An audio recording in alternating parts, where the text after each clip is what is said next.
Եղբայրներ, դուք պետք է տեղյակ լինեք, որ Գաբավոնը ժողովուրդ էր, որն ապրում էր Քանանում, որտեղից նրանք հրաժարվում էին հեռանալ, եւ նրանք դա արեցին խաբելով Հեսուին, որպեսզի նա ուխտ կնքի նրանց հետ,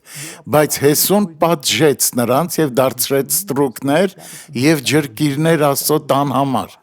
Սողոմոն թագավորը Գաբավոնում էր, տեսնենք, թե ինչ պատահեց։ Երրորդ թագավորած 3:5 Գաբավոնի մեջ Տերը երևաց Սողոմոնին գիշերը երազում եւ Աստված ասեց. «Խնդրիր, թե քեզ ինչ տամ»։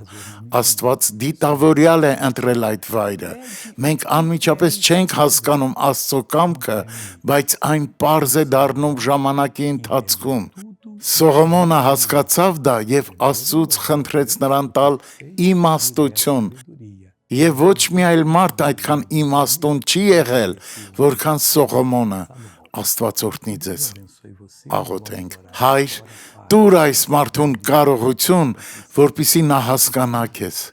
Մարդիկ խնդրում էին, որ ստանային Սողոմոնի իմաստությունը, բայց մենք հիմա դրա կարիքը չունենք, քանի որ մեզ հետ է մեր Տեր Հիսուսի իմաստությունն ու հասկացողությունը։ Օ Հայր, տուր այս մարդուն գիտելիք, որպեսզի նա հասկանա քեզ։ Ես հիմա կհեռացնեմ այս մարդու կյանքում եղած ամեն չար ոգու, Հիսուսի անունով օրհնված եղիր։